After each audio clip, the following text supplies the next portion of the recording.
It's your girl. We live, baby. Live, baby. It's Hip Hop Friday. Hip Hop Friday. But I'm a kid in the candy store. I told y'all I've been amped all week. Let's go. I have no other but Paris Smith from Epmd. Hip hop royalty. See, I can touch him. I'm here.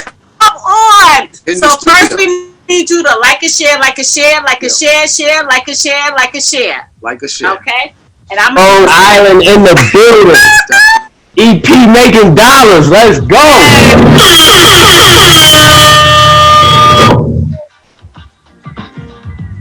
Thank y'all for tuning in. Thank y'all for tuning in. Make sure y'all give it a like and share.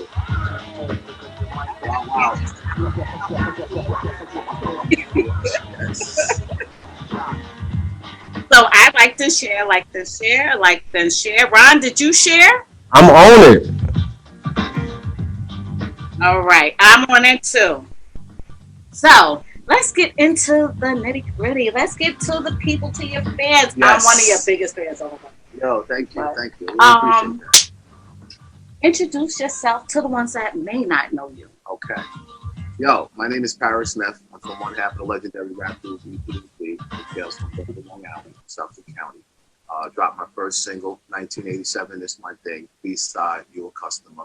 And just been following hip hop since basically 1979 with King Tim III, and just been repping Strong Island ever since then.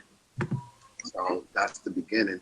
And then now we're here in 2020, still moving forward, and hip hop is not a fad anymore.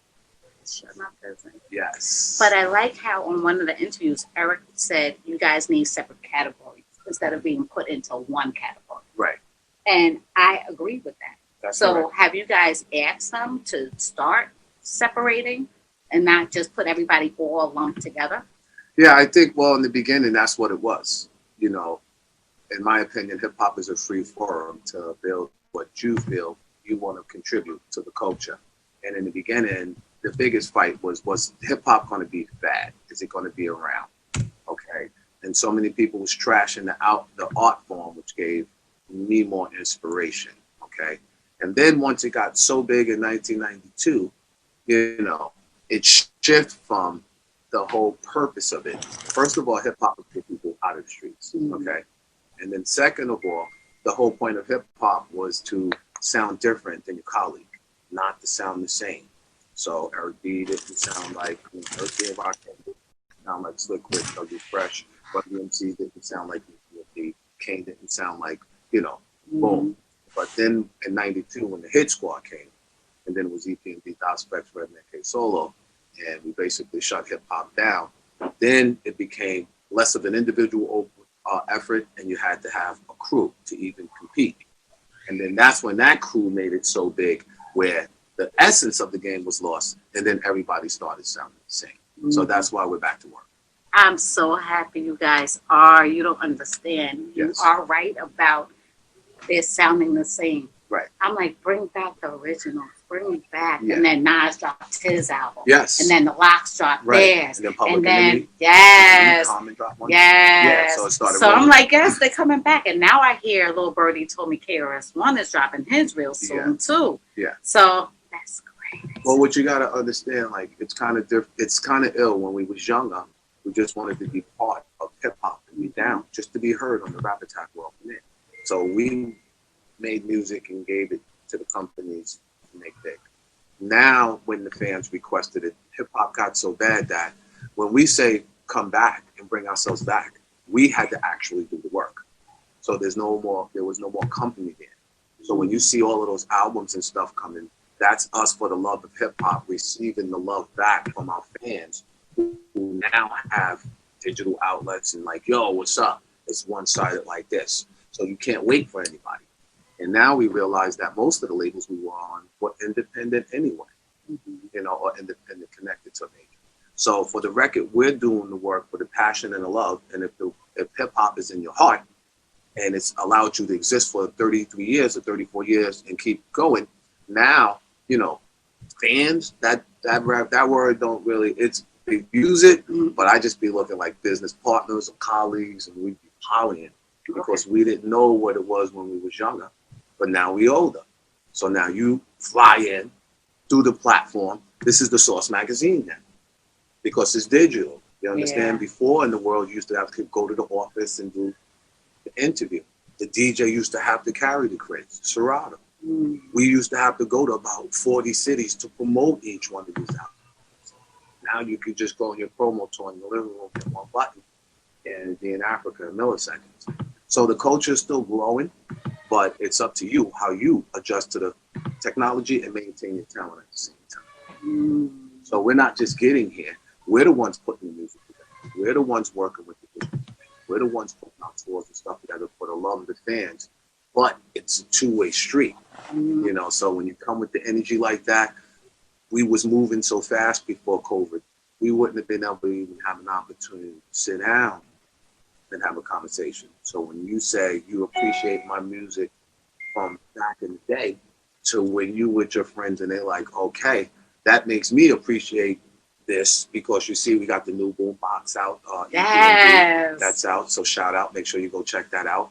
The new Public Enemy album, the Coming to America soundtrack and stuff like that. I know Rod told me, Yeah. and I saw a segment pop up and said March 5th or March 15th. So I definitely can't wait for that. That's but correct. I also seen the Ewan sneakers that you guys first talked about in the interview. That's and then correct. I put the pictures on Instagram as well. I'm getting the white and gray and blue. Because Wow. I used to have Ewans. So No, I don't want to gotta get fly. them. This ain't run in like the garden or nothing like that. Those are the ones I'm shooting. It's not the Yes. Oh, Let's yes. go Yes. and stuff like that. Well, if it wasn't running the garden, I'd take it off and be like, yo, son, we have a whole lot of superstars in this stage tonight. But anyway, my Adidas, but it starts, boom. And actually, as you do your homework, you learn about Magic Johnson. It's just a whole bunch of stuff that you learn because it's available now. But it's because people like Run DMC and My Adidas, you know, and the sneaker deals done prior, it left the door open for us to connect with like Patrick Ewing, who's an icon from New York, Knicks light, and to connect hip hop with basketball and fashion. That's what it's about. It's more than music now. Yes, yes. And I seen the boombox. I was like, ooh, sweet. Now, does it have the cassette? No, it be don't a have the boombox right. without the cassette. But don't forget though, now with the technology, that's all it. You know, next year they have the cassette part, and you know. But what's interesting is I would say a self-propelled battery. Okay. You know, we was moving so fast, we had it plugged in. We didn't plug it in for a minute, and it was still playing. Okay. You know, that's why E-Dub said, "Yo, when you had a boombox, did you have C batteries or D batteries?" I was like, "Wow." You know, but I had the D battery. Yeah. You know, because the smaller your batteries, the smaller your box. Anyway. I'm just in awe. I have Paris in the building. I'm in the building. Yes. Yeah. There's snow out there too. Yes. So nothing stopped the whole plan. No, Man. Came through. I prayed on it and I was like, Lord, they say in the snowstorm, but I need you to make it happen to where I could get there safely Friday. And we're here. Yes. Amen to that. They trying to stop the shine. Okay. Because I put up for the past 2 weeks, Rod could tell you, I was advertising this like nothing, like crazy. I was like, if y'all don't know, I know people were so tired of seeing it in my Instagram feeds, and our was one person was like, okay, I seen this yesterday. You posted. I was like, I'm gonna post it until it's time. So the viewers would like to know, how have you been from the beginning? Then when you guys fell back and then coming back now, how has it been for you and Eric? Because I know Eric's with family right now, so he couldn't be here. Right. So how have you guys been? Real good. Like, you know, most of this is based on the first part of our career, the first 4 albums in the Hit Squad. So that's where the foundation was actually built. And, you know, the contributions to the culture. Like the Hit Squad is the first squad of all squads. So then after the Hit Squad came through, other squad came through. And in that game, when you rhymed and somebody used your rhyme or sampled your beat, that would be a compliment if you was a hip hop cat and another artist sampled you. You know, like when we used to do business at Personal or whatever, we would sample, you know, all our songs, like the Headbangers. You know, I love the like Head Crack. You know, we wouldn't hesitate to take a sample from Brand Nubians or something that we was feeling or nice and smooth, Setting the club off. So what happens is it's you who decides how far you actually go. And as long as you don't lose yourself in the game, you always have that opportunity to evolve. And Eric and I came in the game in 1987.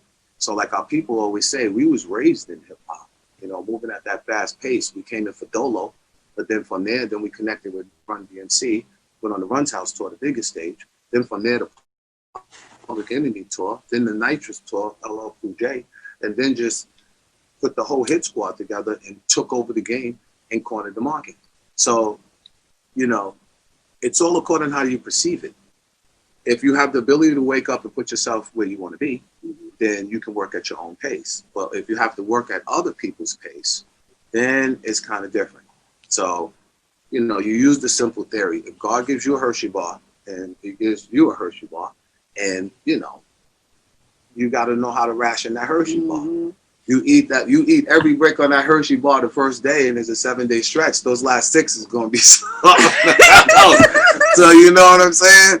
So me and Bus is out there, and I know Bus got that, you know what I'm saying? I see him breaking them bricks off too quick, or vice versa. I'd be like, yo, we got 2 weeks out here. You might want to slow up on that. So that's my whole point. Like, like Main Source and Large Professor say, looking at the front door, seem hesitant to represent. It's like so many people got an opportunity to be part of hip hop, and it's what you do with the opportunity that comes. It's just that at the pace I was moving, with Epmd and Headbanging the Crossover, Redman Time for Some Action, the House Effects Bump Case Solo, Letterman, that was a lot for hip hop. And there was more behind that, you know what I mean? But God decides how everything is going to go, So when you have that much success, and actually I handled the business, back there I was doing the beats, you know what I'm saying? Setting up the tour, the hit squad, doing all of that. When your fans and your colleagues have so much respect for you, if things aren't right, you don't want to be out there improvising. Sometimes like an athlete, if he's hurt, then he's supposed to stay out the game to rehabilitate himself until he's ready to come back. And I don't use this as an example, but a perfect example is Kevin Durant. Yes. And those playoffs, we love Kevin. He's the man. But the hype of the world, like, yo, K, you ready? Okay, wasn't ready. And then it took to get in front of everybody watching.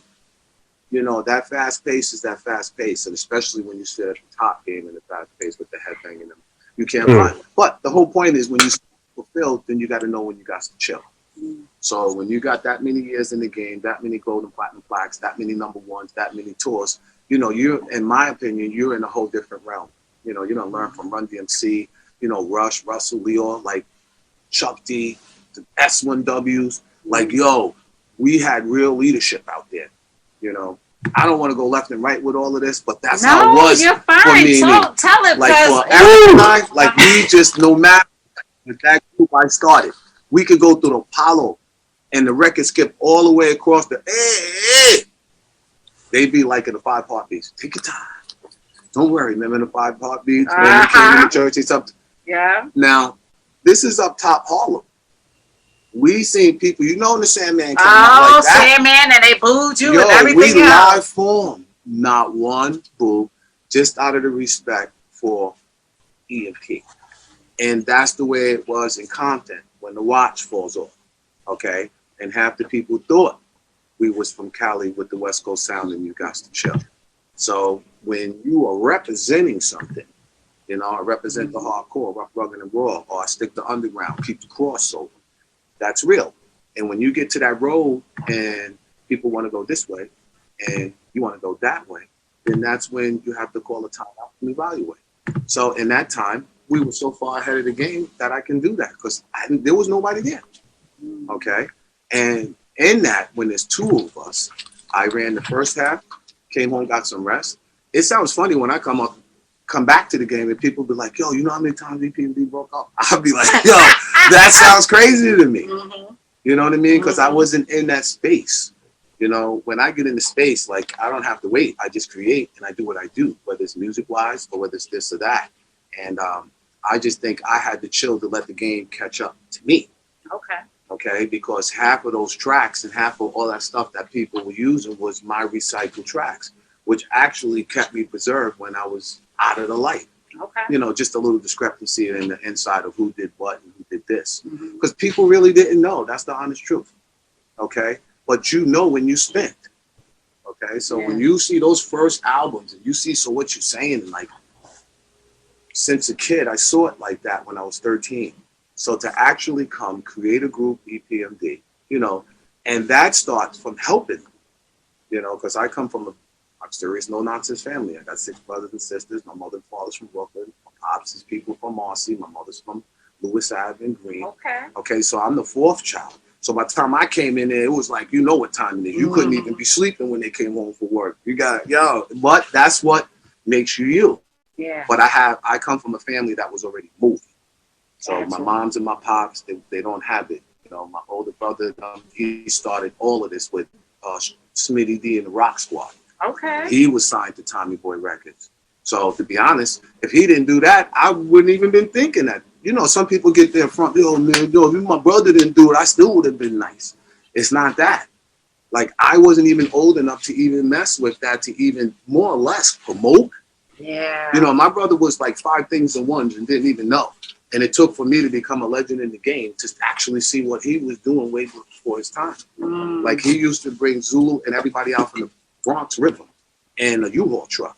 Oh, wow. So I got to see Bam and all of them before Planet Rock, before Hip Hop Pop, because my brother was actually going to the Bronx and bringing them out.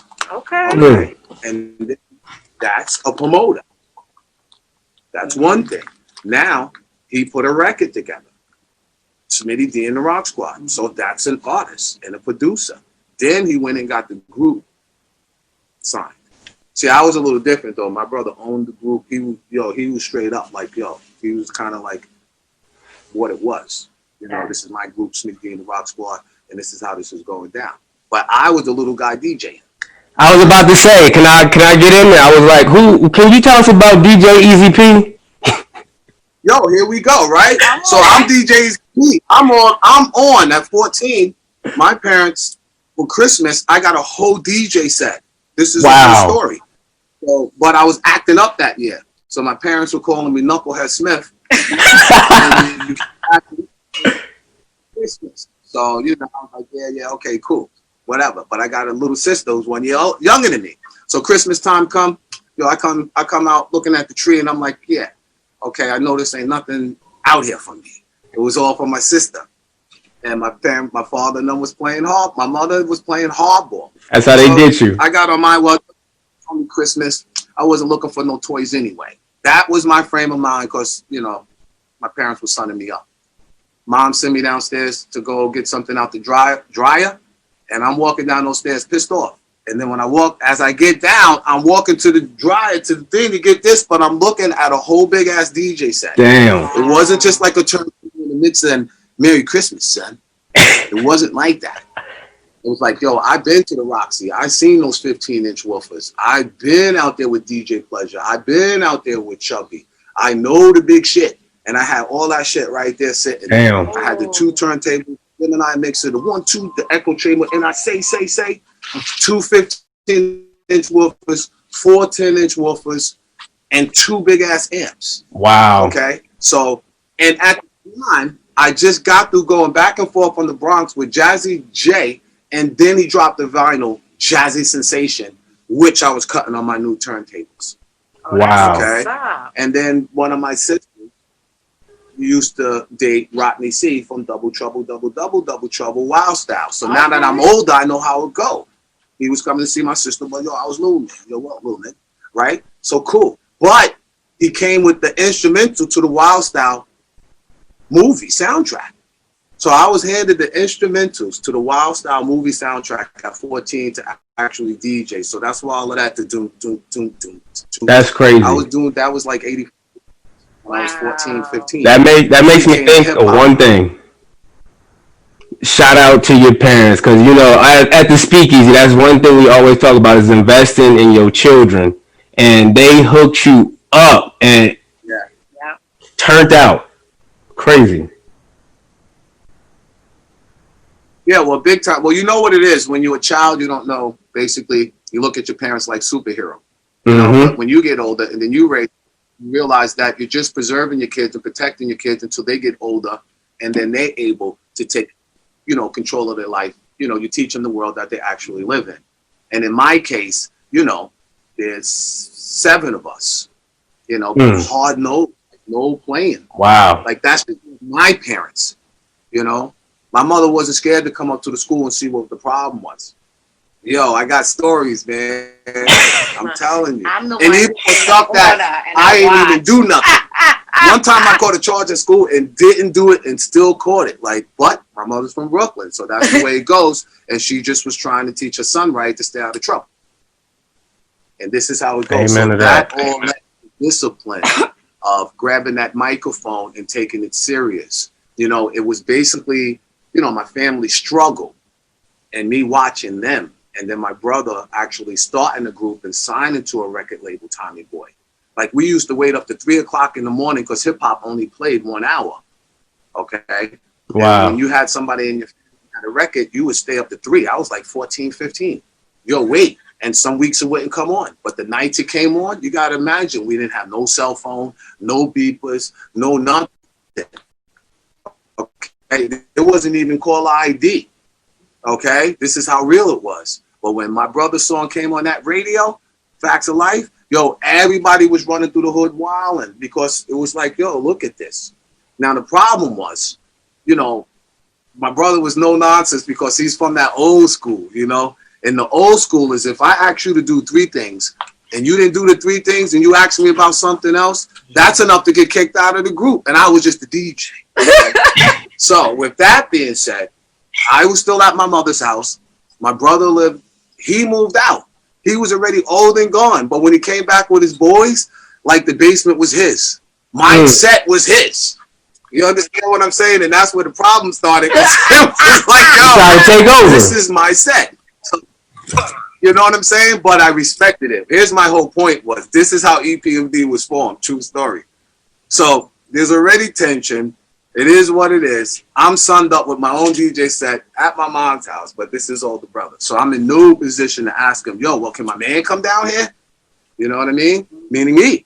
Because, you know, if I wasn't playing football, riding a motorcycle, or building a 6'8", you know, we would just be kicking it and rhyming. But I wasn't really rhyming like that. I was DJing some other shit. You know what I'm saying? But it was E who was just coming up with all of these crazy stories. So my whole point is, every time my brother came to my mother's house and it was time to practice, that's where me and the bandit used to have to go that way. And, you know, because I had my mom's heart, I kind of went that kind of way. But I knew if I went downstairs and asked this guy something, my older brother, who made it possible for me to be a legend, then I would be coming up the stairs like this, because that's how he handled business. Yo, it's just being an older brother. It was never a fight. One to the stomach, you can't breathe. Okay, you get the point? Yeah, I get the point. That's tough love. Okay? So I already knew what that was, so I wasn't going up that door. I'm giving you entertainment tonight. And you briefly... How do I cool with my man while we playing? And how do I not lose my DJ job on my own DJ set where I'm minding my business and I don't even have to DJ, to be honest with you. I'm too young. You don't have no problems when you're a teenager. So I came up with a genius plan. I said, Joe, I told E, I'm going to ask my brother for Charlie's number. And isn't this crazy? We're sitting in Charlie's studio all these years later. The original. Day one. And that's my brother's connect. I didn't know no Charlie. I didn't know nothing. I just was looking at my brother and looking at what he was doing and the tough time that he was having, but I was there. And then when it was my turn up, I already saw it. I just didn't handle business like it. He didn't play that shit at all. Straight up, I love bands. And they understood that. You understand? But I wasn't paying attention, and that shit caught up to me in the stretch. But it doesn't matter because, you know, my last name's Smith. Yeah. Okay, so the real is the real.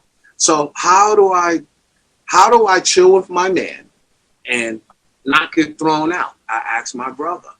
I told E, yo, listen, I'm gonna ask my brother for the studio, Charlie's number, and yo, when I come back from school, we're going there and do something. And that's how EPMD started. Now, did you finish school or you just left Nah, school? I did 2, and then boom, I was on the Run's House tour, on Run DMZ's bus, listening to. We have a whole lot of. We get into so much so quick. So I said we get into so much so quick. That's what we. Go ahead. I'm loving it. I know. I was gonna get to Run's House. Before we transition from your childhood, like y'all built that '68 Camaro. You just talked about how that's what you was doing in your spare time. Like, how does that happen? You 14, 15, starting to build a vehicle. Yo, you on point.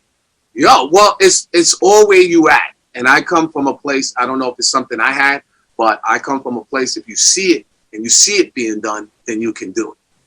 So I had nothing to do with me moving to Long Island up in Brentwood on North Bay Shore. That's definitely basically my parents. All right.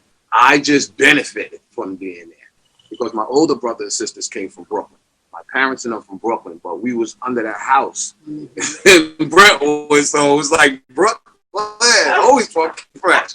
Okay, so what would happen is, because of the melting pot of Brentwood, you had white kids in my school. They used to drag race on a place called 231, and I had this friend in my class, Bobby Caston, real smooth, cool, laid back kid, short too. And one day, a football practice didn't happen. It got canceled for some reason. So we ended up going to, he was like, yo, you want to see my 68 Camaro? Rally Sport? So I was like, yeah. Keep in mind, he was young. And it was in his garage like nothing. That's the way they had it. So we got there, we got to his house. This is a true story. We walk up there, he opens the garage door and it wasn't a song. Oh, wow. Okay. And then he pops the hood and he's showing me the 350 engine. He's showing me the headers, and the transmission. And I'm looking at all of this stuff and he's like just young and he knows all of this stuff. So he's like, yo, you want to take it for a ride? So I was like, yo, so boom, we get in it. I'm not driving. He's driving this car now. We're older. We're teenagers. He starts hitting the shifters and everything. So I'm looking at this. I'm getting intrigued by it.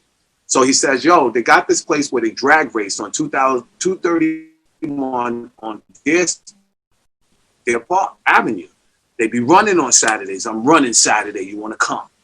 And that was it. I was like, yeah. And then I was in there when he was running.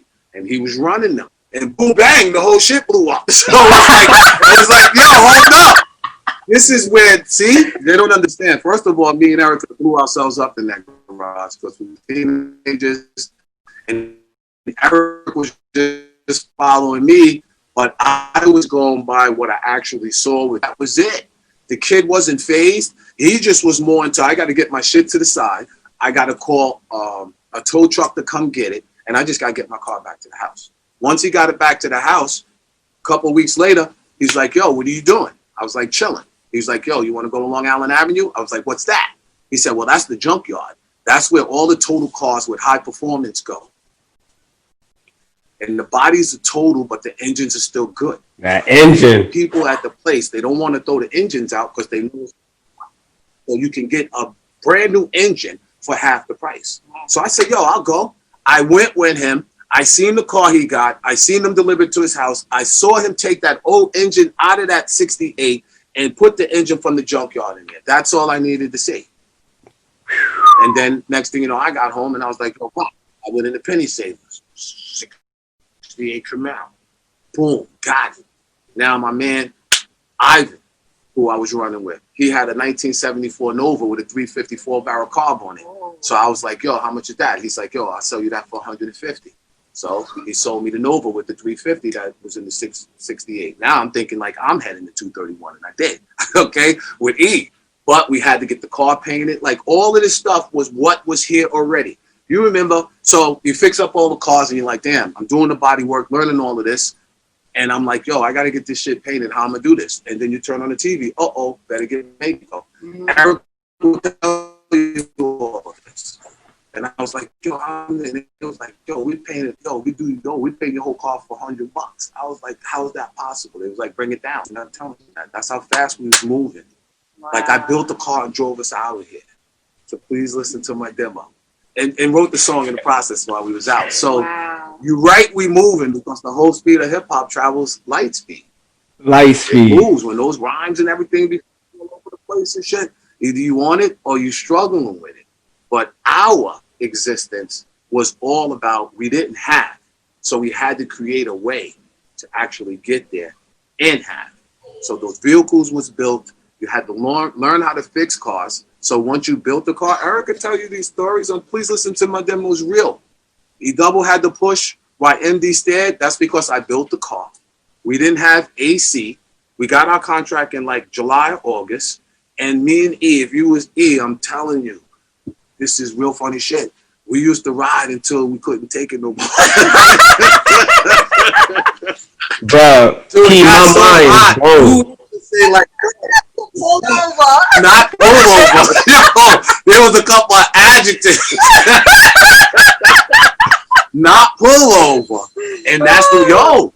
And that was on the making for us. And that's why we wrote Please Listen to My Demo, not only for a song, but for people to realize in trials and tribulations, it's not going to be easy. But if you keep moving, you keep the legs moving, then at the end, you'll be sitting there thinking like, yo, what happens if we stop? What happens if we didn't think we can actually do this? Because everybody around you who's not doing it is going to tell you you can't do it. So now you have a whole vibe around you where you look at the people and no matter what they're saying, their whole shit is you can't do it. My mind is blown because it's just how talented y'all were. Y'all could have, it sounds like y'all could have did whatever y'all wanted to do. Could have been world-renowned engineers if you wanted to, running Ford and Toyota and all these companies. Yo, now that you want it like that, and I don't want to go too far, but this is December and it's almost over. It's really just knowing, like each individual with like so many people on the planet, you have to just know who you are. Me, I'm like this because we're in the year 2020. It's almost over, but I'm born on the 13th, so I'm a 4. Okay. And I understand, like when you get older, you know, you just keep going like this, and then sometimes you stop, and then some people want to learn about themselves. It's called self-care, okay? Because you can't keep going without knowing who you are, because time continues to change. And as time continues to change, if you don't have your feet up under you, then you can't actually reload and really get off. And when you're in a magnitude as me and E, you can't be out there playing because you're dealing with your own people. And your people look at you, they know if you're on point or if you're off point. And that's why Epmd has been around so long. And that's why we who we are, because you have to be in the real world with compassion for people, okay? And sometimes you have to use yourself as an example for people to understand what it is. A perfect example is it wasn't me, it was the Fame. We wrote that song because we knew stuff was about to change. And now all the people we was going to, asking, do you think we can do it? And they were saying no. We didn't have to ask them no more because we was on those tours selling those records and it was very clear who we were. So now we was explaining to them, it wasn't me, it was the Fame, and why we can't hang with each other. So can we jump back into hip hop real quick then? After all of that transition, when did Fresh Records come along? Fresh Records was the first ones to give us the opportunity in 1987. That was 87, because I wanted you to take us to 88, July 7th, yeah, when the drop. But what I want to know about Fresh Records is y'all got signed for a $750 deal. No, basically, yo, hold up. Okay, this is what I want to say. Because I was a DJ, the Easy P, I was always around the hottest vinyl coming out. So I always used to go to Delancey Street. You know, you can't go DJ for a party and get paid and have whack vinyl. That's how you can get your whole turntable turned up. DJ trash. Yo, okay. So because I was into the DJ and all the vinyl would come past me. And at that time, when I was DJing in high school, the hottest record was LaToya from Just Ice. So because it was on the turntables, and the next year I was going to school, DJing too, that's where I took that vinyl out and seen Sleeping Bag Records and then wrote the address down. That was the first connect. Okay, so it went from the DJ to seeing Sleeping Bag Records to actually meeting Charlie Murata, doing the demo, and then Virgil said. And it's kind of interesting. When I didn't know what was going to happen, I used to go see Virgil, and he always tell me was gonna. And then I woke up with this thing called social media, and me and Virgil started communicating. So I was able to thank him because he was the one who actually changed our life. He was the one who had Sleeping Bag Records and said, "Yo, watch, y'all gonna be dope." And for him to say that, but it took about 3 or 4 more meetings for it to happen to actually sign, then that's the man who was actually responsible for signing EPMD and actually changing the scope of the hip hop culture. If you want to go that far, entirely. My contributions. So Sleeping Bag was 87, but then we was too big when we dropped Strictly Business. Strictly Business. So they was ready for all of them record sales. And there was no sound scan, so you couldn't watch it. And you know how it go. You know, when you have enough success, sometimes you can get lost in the money. You can isolate yourself. You know, you start in the pool with everybody, but then as you move forward, yo, some cats could get on some Pootie Tang quick. You know who Pootie Tang is? Yeah. Exactly. But before, you needed everybody. Yo, listen. Now you chilling, everybody knows you, and you're on some Pootie Tang is too busy today to do it. Okay? And that's when you begin to degress away from yourself. So we got too big for the label, but we was already covered because we was managed by Rush, which had Run DMC, LL Cool J, the Beastie Boys, you name it, Stetsasonic, all right? Big and that's when the Runhouse tour come. Okay? Yeah. So even though Sleeping Bag was going to have a problem and they would eventually go bankrupt, we was already still locked in the Rush, which basically created Def Jam, okay? So once we dropped Strictly Business, the next album would be Unfinished Business with So What You Saying, and then that would be it.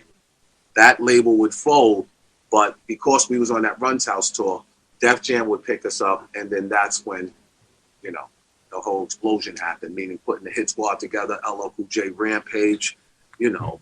Hit Squad! Headbanger, Day One Effects, and the whole 9. I know. It was too much. It was like working in something in the garage. You know what I mean? I don't want to start it like if you hear me out there and you're watching this, you're still alive. My name is John Connor, you know. But it was one of those things where you created something and people bugged out. They bugged out in music. They bugged out everywhere. Oh, house parties. We was bumping that. Yes. But you, as the driving force behind it, you had to know as a leader, you know, one, you wanted to get all your guys home safe and all of them be alive. You know, you're traveling 30 cities and states. You're trekking through 15 countries. You're dealing with 5 different currencies. And that's the education of hip hop. It's not just a record. You know, it's not just being famous. It's about the books you read in social studies. Now, because you're down with hip hop, this new art form, yo, you go to London, you go to France, you go to Norway. Now you got to start learning how to work with money. And that's the difference. And the more you appreciate it, the longer you stay. So now we moved to 1990. We're on our 3rd album. And then that's where we went to Def Jam. After Y'all was hitting the game hard too, just back to back to back. Yeah. So it wasn't like I had to look left or right and say, well, yo, he's hot. Yo, he's dead. None of that. There was no one here. So I thought, like, you know, when you're that far headed in the game, you know, how do you do that? How do you leave in 92 and you come back 2020 in the digital technology era? It's all in the music and the relationship with your fans and your people when you show up. And the reason why we have this type of fan base is because, you know, we're not the average dudes, but yo, we approachable with the fisherman hat. You know what I'm saying? The Timbs and stuff like that. I was going to ask, what made you style out and finesse with the fisherman hat and the gold links? Where that come from? Yo, thick out there on the stage. Yo, it's nothing to do with this place. I don't want to start bugging y'all out and go left, but yo, cats graduated all of this stuff a long time ago. But when you know, when you grab the mic and that energy, it's be moving. And really, when you take a commitment, like you just want to be the best. At least I did. So whatever you want to do, you want to be the best. So when I seen Run DMC up there like that, I started, yo, I got to take a step back. Okay. So my pops used to drive a Ford to RHINO. I got to tell the story because it bothers me. Please bless us. I love stuff that you haven't said it. Bless us. You know, he was mechanically inclined. Okay. Like, he was nice, but every now and then there'd be an extra bump or two left when he started. Like any father, man. You know what I'm saying? So when you're on the parkway, you're like, yo, my son's crazy. He'd be like, yo, I wonder if that bump was... It was like that. So one day, he's asking me to come out there helping the radios. So I'm out there handling bullshit, handing over tools. And Rockbox came on the radio. This is a true story. And in his verse, Run said, I'll drive a caddy, you fixing a Ford with an echo. So it wasn't just like he said it once. My name is Joseph Simmons. This is the first time, like, I heard hip hop, I heard Rap is the Light, I heard the mess, I heard all of that. But this was unleashed with rock. And don't forget, I'm from Brentwood, the melting pot. So the hip hop, you got the hardcore, you know what I mean? Put it this way, when I had to take the engine out, all I had to do was go across the street and speak to my man Julio, can I borrow your hoist? Because that was nothing new to them. They was really fixing cars. I just wanted to build, you know, a hot rod. Yeah. So when Run said voice of an MC perpetrating a fraud, you know, I'm driving a caddy, you fixing a Ford. Right there, we was fixing a Ford. So to me, I was, yo, can he see us? If you look at the year that came out, and a lot of my time listening to the music always came around the car. Like, I would listen to Run DMC in the garden. Like, I would hear the promotion like this. And they say, Run DMC in the garden. Too young. I was like 16, whatever, 15. But it'd be on the radio. We'd go out there in the snowstorm, turn on the car, sit there, and just listen to the show where he put the Adidas up. Okay? And the same thing when my brothers and sisters used to sneak out of the house to go to the Bronx River and the T Connection to those big parties. Every night they came back with the tape of the party. Oh, wow. That's how organized they were out there.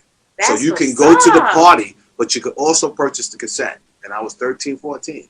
And they used to come in all tired from the party and everything and put the cassette right on the table. And I used to wait, and they go to sleep. I'll grab the key and the cassette and go right outside and listen. Cheaper, come to the front. Wherever you are. Doom, doom, doom. All right, shit, about to get real. Where's the MCs? So that's what had me gravitate to 7 Minutes of Funk like that. Oh, wow. It was nothing to do with me and my association to the track. It was to do with the tapes my brothers and sisters would bring home. And when Jazzy J would throw that on, you can hear it, listening to the tape. Whoa. Yo, and they still got those tapes. So you hear that, Debbie D, Lee, Shaw Rock, and not to mention, all of those people used to come out to the block party in Long Island too, when my brother used to bring them out there for graduation. Like, people miss the real. We're in Brentwood. There was a big DJ called DJ Pleasure and Wine Dance, who was the epitome of the turntables, and they would ride about 4 or 5 pounds on 10-speed bikes. On 10-speed bikes. Dang. To come out to the block party. And y'all from Huntington, so I don't even, normally I'm all over the road. So I'm in Cali, I'll tell the story, but I'll be like, yo, we in Cali. Or I'm in Germany, or so I'm like, I'm home talking to Huntington. So this is a little weird, to be perfectly honest with you. Okay, because you got Brentwood, Bayshore, you know, you got CI, Amityville, Copac. My grandmother is still RJ's late. Now let me stop. Orient's Avenue. That's that young shit. Happy late birthday. Happy birthday, okay. Late birthday. But yeah, so this was the making of us, of Strong Island. Okay, and in that, with my brother and them bringing them out and DJ Pleasure and them from Wine Dance, I don't even have to go no further because you know who came out to dance. Yes. And that's why I always rep Long Island. I don't care. I moved to Buffalo, New York. I'm really trying to move back, but my kids won't be happy, so we're still in Buffalo. But I will tell you, one of the problems that what Strong Island had with some of the hip hop artists is it just feels like Long Island never got their just due. And I understand that. You have the Rockhams, you have the Epmds, you have, the slew. Don't want to leave nobody out because there's so many big, dope artists out there. And you see a movement now, it's big. Like some people thought, like they said it this week, you would think it only was 3 big artists in hip hop. But before that, there were so many artists. And now Strong Island, through Public Enemy, through the Epmd, they'd be able to get this network, and the artist feels like, at least we can get a look. Because they did not, Long Island never got the look that it should have got. aside from the I huge agree. artists that went out there. But when you stop and you call a timeout and you look at hip hop as a whole, you put every artist from Long Island in there, starting with Biz Markie, you know, Rakim, Epmd. Look how many big pillars come from Long Island. Yeah. Prodigy, LL Cool J. LL J, Method Man. Yeah. Like all of this Oh is my Long God. Island. I love Long Island's wild. H-O-T. Thank you, You know why that- making dollars for laying the groundwork and the foundation. What you say? I said, thank you, EP Making Dollars, for laying the foundation, the groundwork for everything that came up out of there. All the artists you named, do you still keep in touch with them? Yeah, well, COVID slowed us down. Not slowed us down. It actually let us recharge, to be honest with you. You know, when you're running that pace, it's the fast pace. Like, we're not, at least for Paris Smith, my job was whatever I wanted to do was well accomplished. And I think one of the most important things for anybody to learn in success is when you're self-fulfilled. Okay. You have to know the difference, like when you're self-fulfilled and you're just chilling, than when you're in the paint with the tongue out like Jordan trying to get to the hole. Mm-hmm. You know, Mm-hmm. I know, you know, with EPMD, that's all the time. That's me. And That's me. us, you know what I'm saying? I'll You be don't have sleeping to- and my mind is still going. Yeah. Like I'll text them and they be like, "That's just Sunshine." Their wives be like, "Okay, who's texting the group right now?" They're like, "Sunshine." That's 4 o'clock in the morning. Because then I'm like, "Oh, we could do this, we could do that." I'm like, "Ron, I need the promo. I need to get this out." Yeah. And then 4 o'clock, I'm on Instagram. Like, and people like, "Yo, do you ever sleep?" Wow. I don't sleep because I set this far, and then now when I make it here, I want to go higher. Right. Like I'm a paralegal by day, Mm. and then I'm a mom. Like you said, your parents was hands-on. Yeah. I'm that mom that pops up at the Mm. school unannounced, checking to see how they doing before the pandemic. And my oldest be like, "Yeah, moms don't play." She was in my class, I didn't even know, and I was acting up. I was like, "Yeah."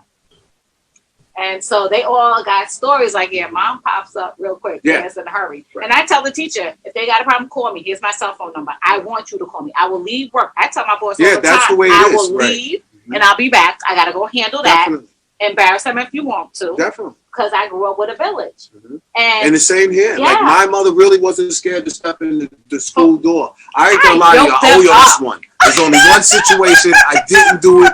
I don't even know what happened. The art teacher said I did something I didn't do. That's not the point. And never rarely do my mother and father come to school at the same time. I oh, think this had to be 9th grade, maybe you 7th had grade. double trouble. So they both, and now I understand. Now I understand when you got to sign out of work. That's like Mhm. horrible. You're trying to Mhm. work, you're trying to take care of your kids, and you Mhm. get a call, your son's Mhm. acting up. Yep. That's terrible. But when Yeah. you're young, you don't know that. Okay? Yeah. So anyway, so I said, "Oh man, look at this." Yo, both of them in the building. But yo, my mom's was driving. And I'm telling you, with the whole class, you know there's 30 people in that class, well 29, because I was pulled out in the class, in the hallway. Oh, you got pulled out. Yo, with Oh. the teacher, and you know, I'm on that shit. So I'm like, You got yeah, pulled out. they're gonna shoot a couple words. Yeah, cool. No disrespect, because I know what time it is. So I wasn't that, yo, you gotta was know. being- You know, official shit. So I was giving it, and I thought that was it. Nah, it wasn't. It definitely wasn't it. And that one occasion, I turned around and mine was still close range. Ooh. And I got in the, 29 kids looking at me coming in, knowing I'm out there and the spot is hot, they hit. And I said, okay, let me go back in here. And I don't know what happened. Something in the exchange my mom wasn't feeling. I don't know if I didn't wait or if I stepped back too long. All I know is I just turned around and I was going to the class. Boom. I was like, okay. And that's it. And the door was half closed. So that was it. Mom takes care to like, yo, regulate. Yeah. You know, because that's your child reflects you. Yep. I And say that all what you the do time. with your child, you know, when you get older, you know, you don't want your child coming back or getting caught up in the world that they don't know. And then it just actually becomes more challenging than you can ever imagine. So you might as well just do what you're supposed to do. Yeah. You know, because what you put into your child, it comes back. Mm, You know, I can only that's say real. me. Yeah. You know, dream. What you put into them comes back. Yeah, it does. You know what I'm saying? Yeah. You don't want to shit on your child and be in the middle of your show, 10 showdown, and you shit it on your kid, and 25 years later, you're like, who's that guy in the closet? Fuck you, Dad. Come back. Yo, I gotta keep it a stack. Yeah, because we see some rappers have Everybody's issues like, now with it. 50 Cent. Yo. Yeah, I know. I was thinking that. I didn't. Okay. But again, like in life, yo, you got to understand we're all learning. Yeah. You know? So when you're blazing trails, I know how that go. You're supposed to stay close. You got to stay close to the hip, man. Because you slow down, you get hit. You know? So, and then sometimes if somebody slip off, you can come back around, scoop them up. If the tiger sharks don't get them, meaning life. Yeah. Okay? Life is, so, and that they don't teach you that in school. You learn that on the street. So in that man zone, you know, that man zone is very serious to the point where, you know, sometimes you got to let people go out there and try to lift the weights themselves, because sometimes you can make it look easy. You know, you cleaning one. I know. People are like, how do you do this? You're a mother, you're working. Yeah. To do that. I'm like, all right, go ahead. So, yo, you see that dude on my page? He was nice. He got out of there. Like, yo, I don't know what's going on. Like, yo, not the neckage. Yo, this is what it is. So instead of being in the way giving the speech, you'd be like, yo, go lift the weights. Yeah. You know, and that's how you got to learn. You know, because this is like Nip said, man, it's a marathon. And you can't burn yourself. Here's my whole point. What you want to avoid is waking up with the cameras filming like, yo, you need some Avion?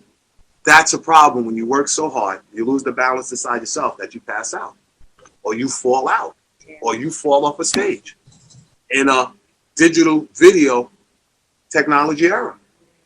Nobody cares that you laying down there. They're like, oh shit, I'm definitely gonna get some views on this. Yeah. That's why I tell people to take time out. Yeah, like you got to maintain weekend, yourself. I was like, after this, I was like, I'm relaxing for the weekend, and then I'm heading back home.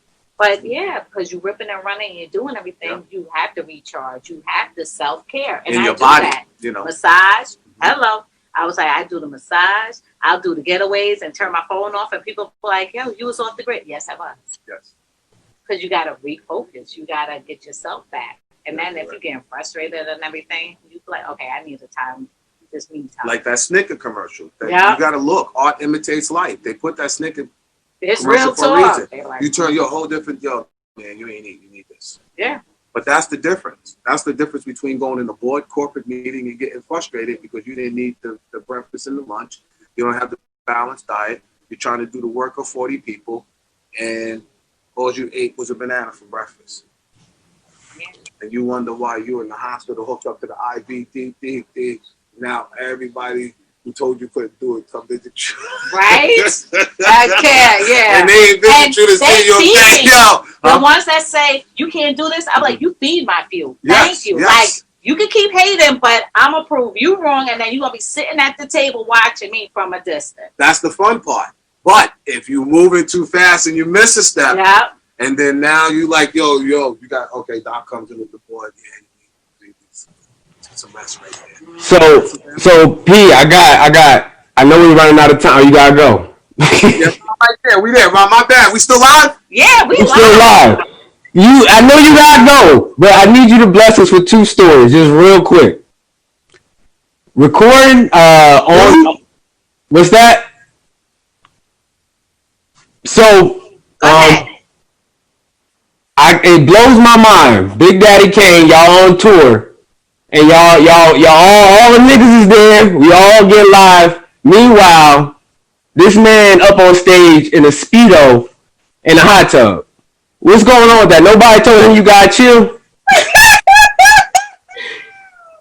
Yo, man. What was going on, homie? Man, because one, man, you can't imagine how real it is. And, you know, we... Pulling up in the hot tub. You just opened a can of worms, man.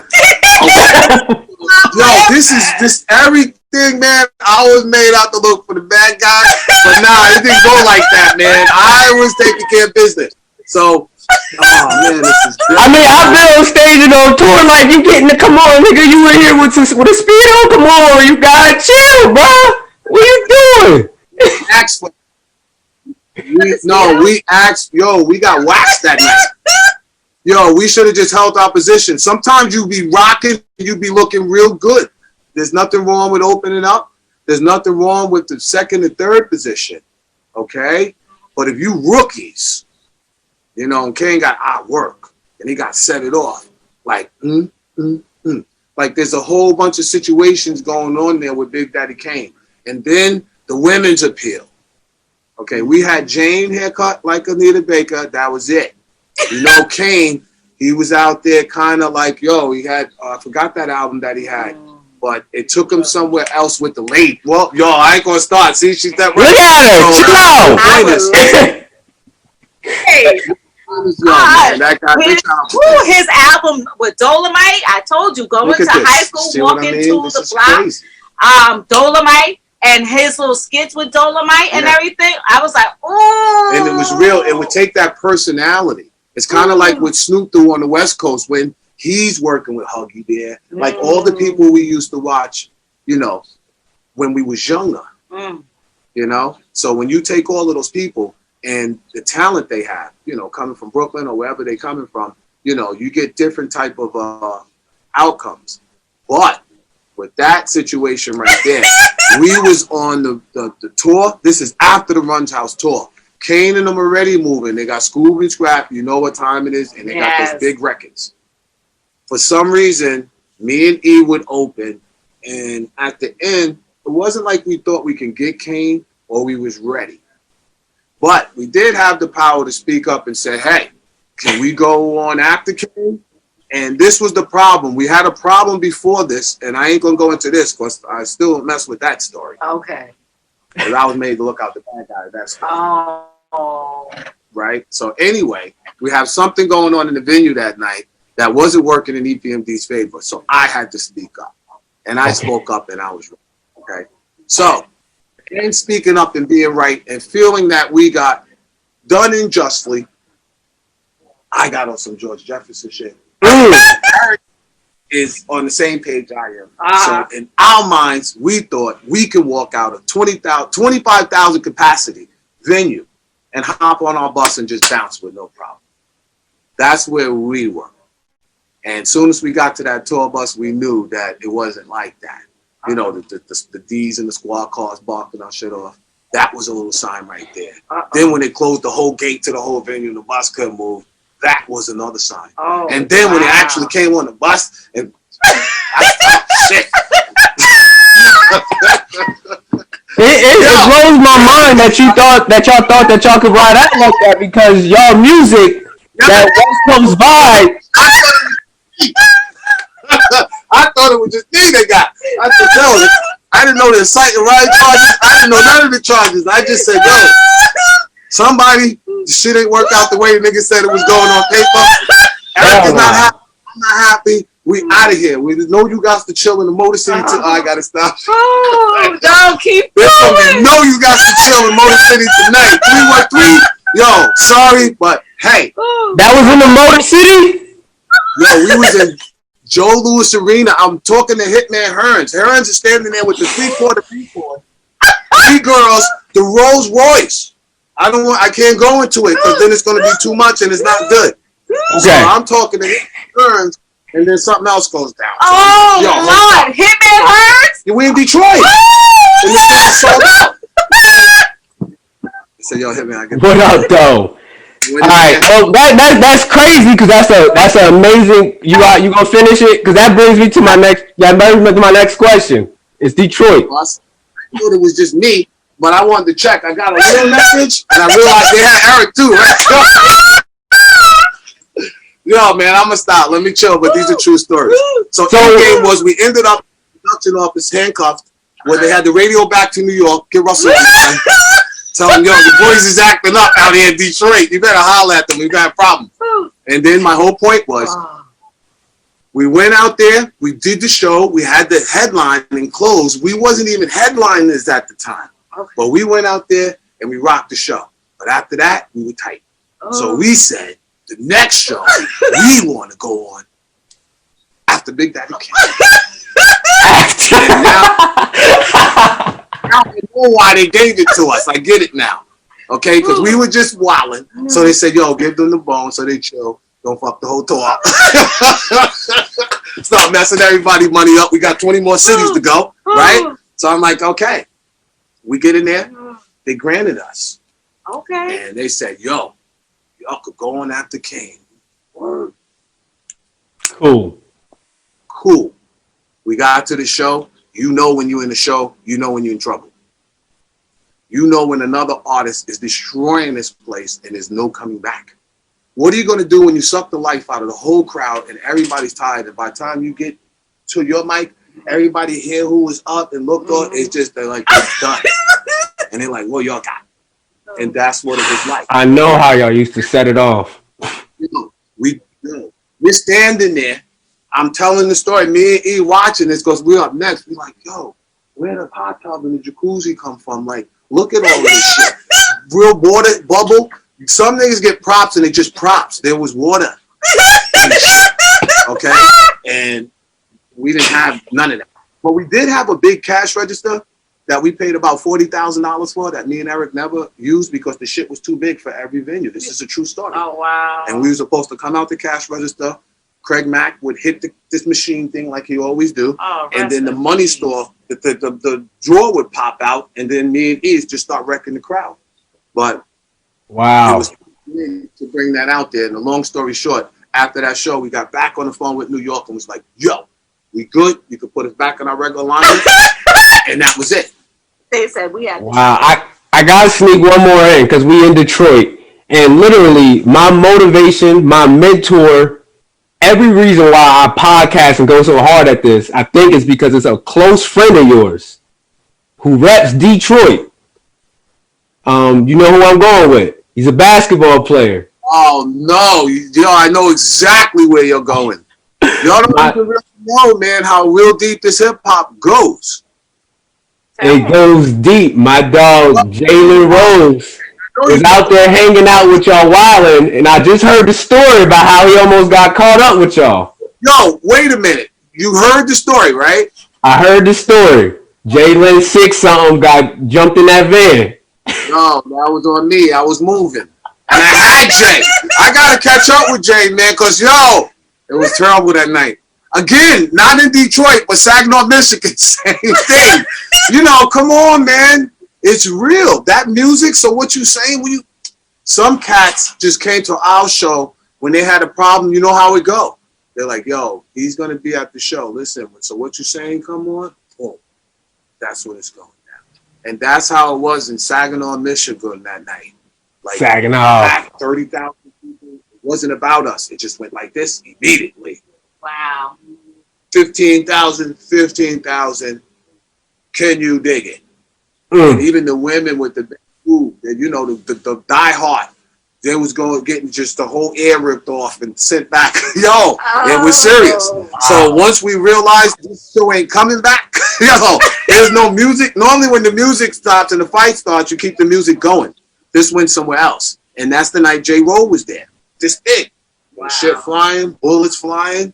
You know, somebody died that night. You got to do an interview and stuff like that. But on the way out, that was the crazy. J. Rowe will tell you this. We're flying through the venue.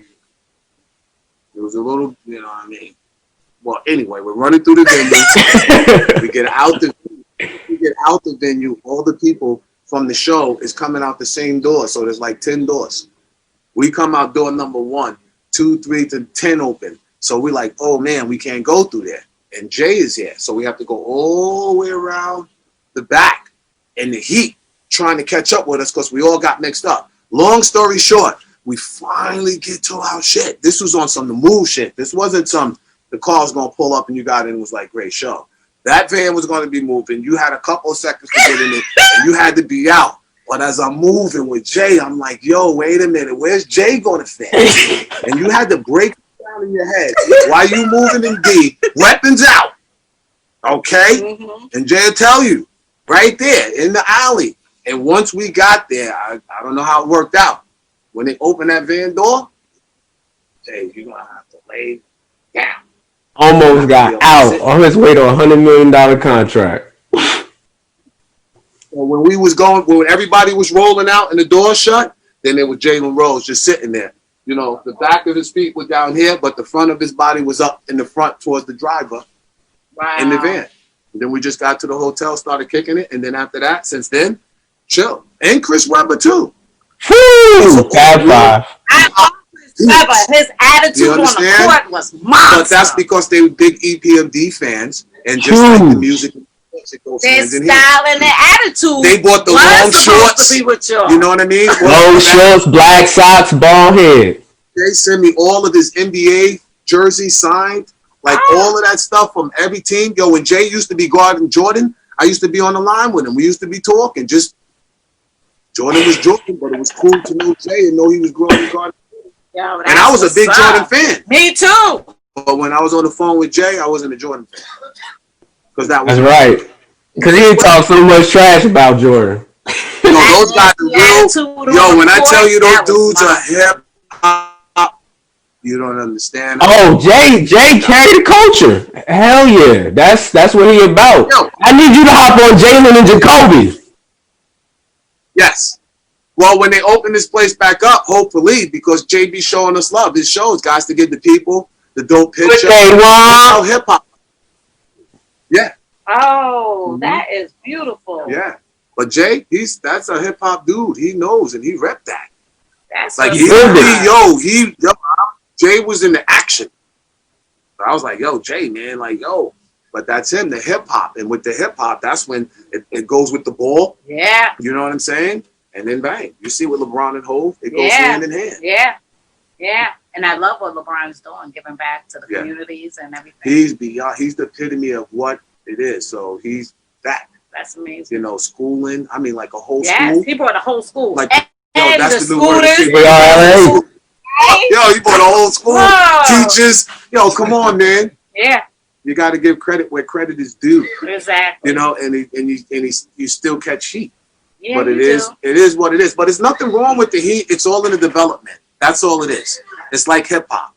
Okay. Yo, back in the day, the world, we don't want to go there, but this 1968 wasn't too long ago. I mean, 1970, that's not too long ago. Okay. So for hip hop to come out of nowhere and for sports to change the world, it kind of changes a lot of stuff. You know what I mean? Like if you live in a world that's used to just seeing people one way, and I'm leaving it alone, and you limit it, and then out of nowhere, it's like, yo, they can clap to this. I can go all day. We're gonna have to do part 2 because we still gotta talk like 90 and after everything since in hip hop. My lord. I